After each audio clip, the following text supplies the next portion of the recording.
Tell you a few things about myself and why I am where I am today. So my name is Hoz. I'm Iranian by blood. I'm an Arab by birth. I was born in Qatar, and I'm an Englishman by upbringing. I've been in this country and in this area. First year, 1976, we came here. I lived in Ladbroke Grove for a year. After that, we moved to just on the other side of Royal Oak, and I've been in this area continuously for the last 47 years. And I am not a politician. I've not been involved in politics. I'm a project manager for a construction company. I'm also director of an AI company. But the 7th of October pretty much changed my life, because on the 8th of July 2014, while I was having my birthday, Israel attacked Gaza. And that was 2014, 10 years ago. And I ended up getting involved being a photojournalist, going to all the rallies, marches and everything else, and I could not believe the devastation that the Palestinians were going through in 2014. 552 children were murdered in 2014 by the IDF. And I thought to myself, it's never going to happen again. It will never be that bad again. And then 2023 arrives. And as I said, I'm not a politician. I didn't get involved in politics to aggrandize myself. I just felt me going on another march, showing my support, it's not enough anymore. Being a photojournalist is not enough anymore. Standing and saying free, free, Palestine. Yes, free, free, Palestine. Free, free, Palestine. Free, free. Palestine. That is great. It brings us together, but it's not enough. So what did I do? I decided on the 25th of February to join George Galloway up in Rochdale. I took a car, I drove up there. George and I knew each other from Twitter. George is one of the most forthright voices when it comes to the Palestinian cause. He is a champion of it.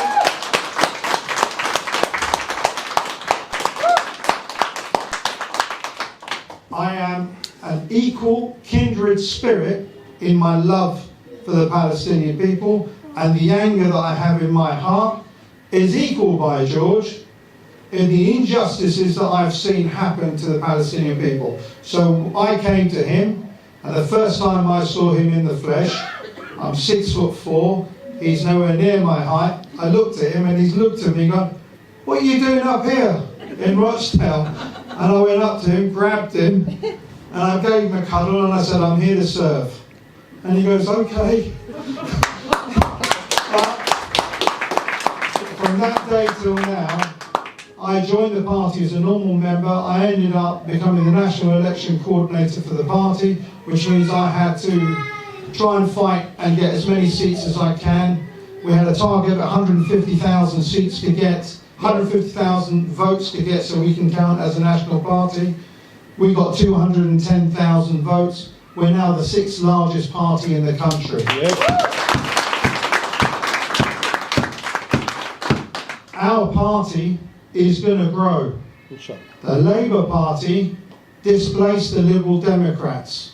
In the 1928, 29 and 30 elections, they took over because they were the righteous party of the workers. They were there for the people. What happened was, you had a bunch of elitist people running government, running politics, and it needed your average everyday worker to come and get involved in politics, which is what the Labour Party was. It represented the working class people. They are no longer the working class people's representative. They should have badges on all the people that are supporting them. And you'll find it's one billionaire after another, one company, corporation or another. And I'm not talking about the small businessmen. I'm not talking about the entrepreneurs that are making 100 grand a year. I'm talking about those corporations like Apple, Starbucks, who make their money in this country. Their revenue of billions is in this country, but they find ways to not pay their taxes here, take their taxes and pay them in Ireland to next to nothing amounts of money. This is wrong. We, the Workers' Party, represent you. If you make £100,000 a year, I'm not looking to tax you. I'm not looking, my party's not looking to take money off you. We've got an allowance, or our policy is, you've got £12,500 allowance, which you pay no tax for. Our party is suggesting we increase that up to 22,000. Why? Because most people in this country only earn about 20,000, and we'd rather they didn't pay a penny of tax. We'd rather they kept that money. They need that money. The people that need to pay this tax are the corporations, and it shouldn't be, it should never be, old age pensioners having to make up for a £22 billion hole that they've got from the other government. Understand this, There is no difference between the Tory government and this Labour government. They are all the representatives of the British establishment, and they do not represent the people of Britain. Because if they represented the people of Britain, we wouldn't have things going on in Gaza. We wouldn't have the situation in the Ukraine. Because there are millions of people that have walked out and said, not in our name can you carry on killing people. They don't care. All they care about is making sure that they do whatever they're told to do by their paymasters. And their paymasters are the billionaire class. When you've got a billionaire turning around and saying, I have spoken to Keir Starmer and I now feel like I can support him, what does that mean? It means they are going to bring things in for the billionaire class. You're not billionaires. I can understand all the people that said they're going to vote for Labour because they don't want another Conservative government. You've done that now. And what have you had in result? Shafted. You've had 60 days, and in those first 60 days, the first 3 days they've ended up giving £3 billion to Ukraine. By the 50th or the 60th day, they've gone, oh, by the way, we can't afford to pay the winter fuel allowance. What are we, all mugs or something? Yeah. You need to stand up for yourselves. Now, this is, for me, my first time of properly going for an election. I'm asking you, the people of Harrow Road, lend me your vote. See what I do. I promise you.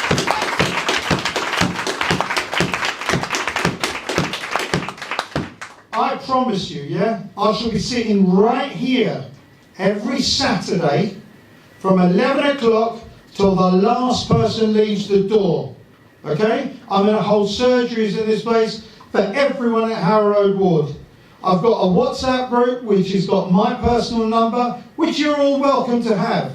I am not going to be someone going missing. I'm going to be here, I'm going to be standing here, and you can count on me to be here for you. Whatever problem you've got that I can solve, I swear to God, I'll be right here in this room waiting for you. That's right. Yes. I'm not going nowhere.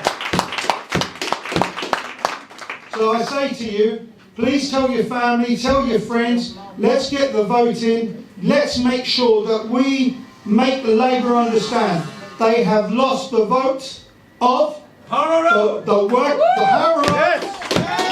But they need to understand they've lost the vote of the working class people in our country. Whether they're white, black, Muslim, the working class people need to reject this Labour Party. Because this Labour Party is not for you, and it's here for a select group of people that are going to profit, and it's not us. So I beg of you, talk to your family, talk to your friends, and let's bring this in. Because this is the start of the revolution of shutting down Labour. We need to get rid of Labour, and we're going to do it here in Harrow Road Ward. We start here, then we go to Ealing, then we go to Crawley, then we go to Coventry, then we go to Lockheed. There's loads of council seats coming up, and we're going to crush Labour at every single one of them. I can do it with your help. Without your help, I'm not going to be able to do it. So please, come out on the 19th and let's get this voting. All right? Yes. Thank you very much.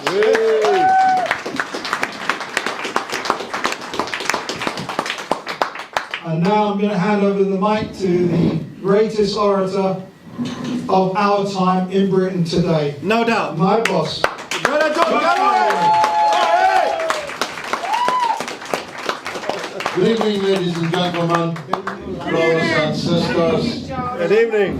Assalamu alaikum wa rahmatullahi wa barakatuh. Walaikum assalam. One thing I can say for sure, it's 3 days to polling day. There will not be a Labour election meeting taking place anywhere in this ward. Never mind a meeting that is packed to the gunnels of local residents who are buzzing at the opportunity they have to send a message to the national political leaders and the national media here in their very patch. This is the political centre of Britain on Thursday. Everybody is waiting for the result of this ward. What do the working people think of the show so far? What do they think of Keir Starmer so far? What do they think of the scandals in which he has enveloped us so far? Well, you have the opportunity to make that declaration on Thursday that we are not impressed and that we are not going to put up with 5 years of this. As my good wife said, this is home to us.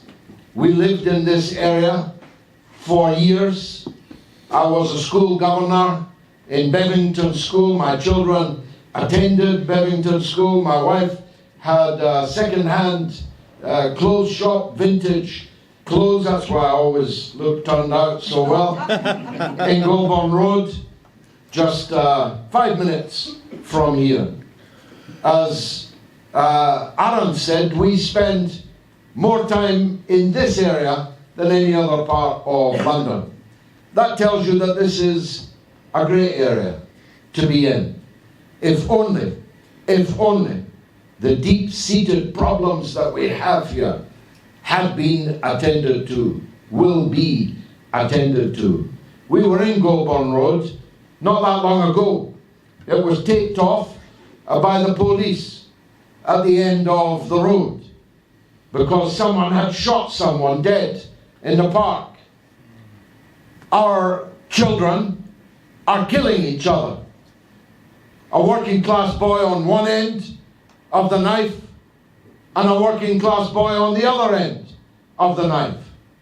And 2 working class families destroyed by an act of madness, an act of rage, an act of alienation from the community, from the society.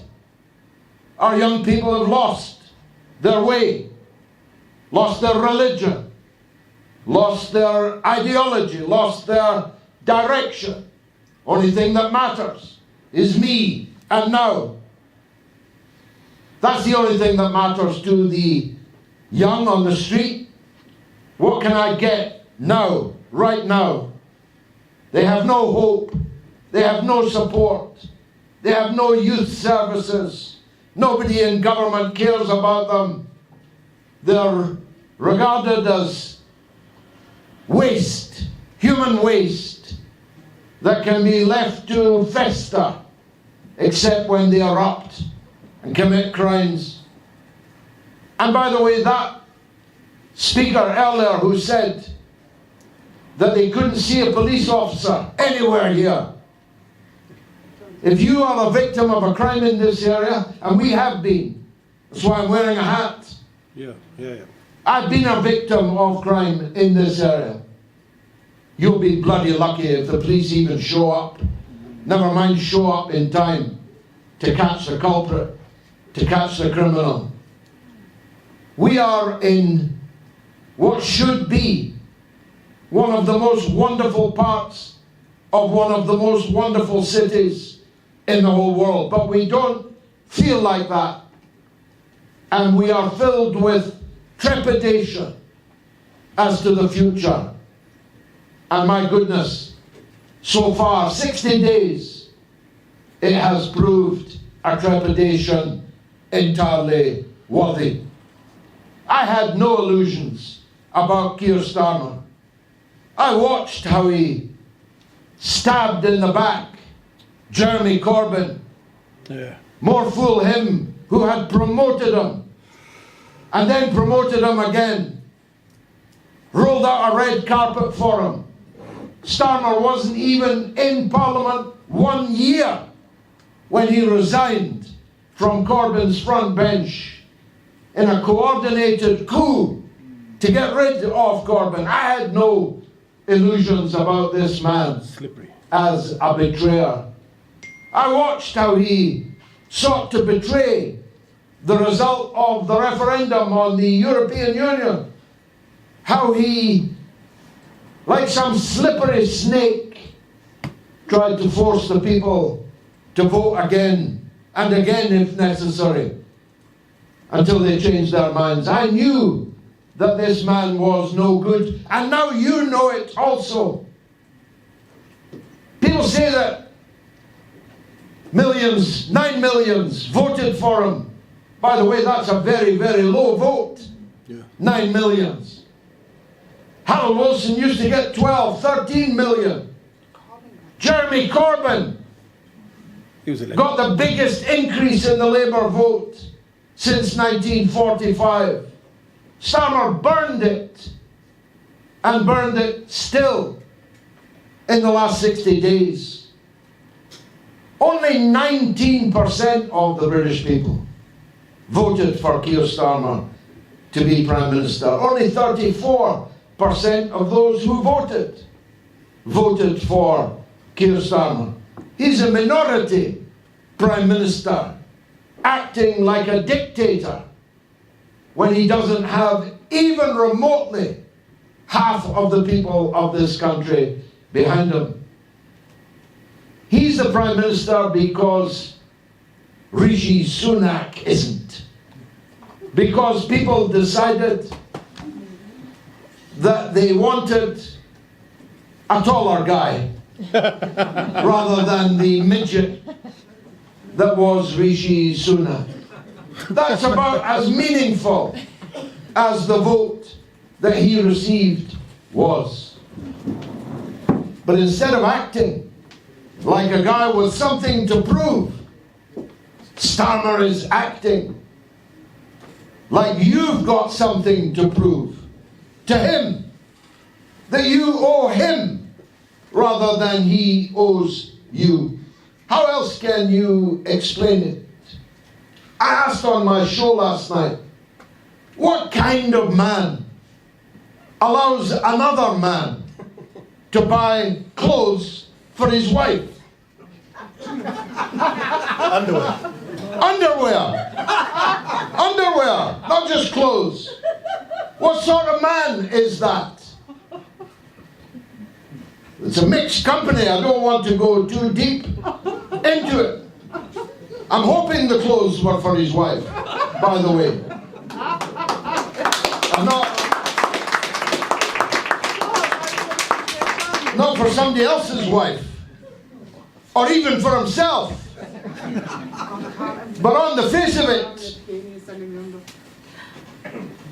a Bangladeshi billionaire, friend of Peter Mandelson, if you get my drift, who was a friend of Jeffrey Epstein, and is a friend of Tony Blair, and is the advisor to Keir Starmer. Are you getting the picture yet? I got your drift, John. That's what... I'm a size 12. I think. Or I will be in a few months. If I can stay off the cannolis. This is a clique of the worst people in Britain. In parenthesis, Shue Edwards, whom we paid £1 million a year to, right up until the day of his trial, the man Perfect. who paid a paedophile thousands of pounds for access to depraved pictures of children being sexually raped, a 7-year-old child being raped. The British establishment's voice paid the paedophile in Wales thousands for access to those pictures. The Queen's death was announced by that man. The British establishment are a depraved, degenerate, blood-sucking group of criminals. And they are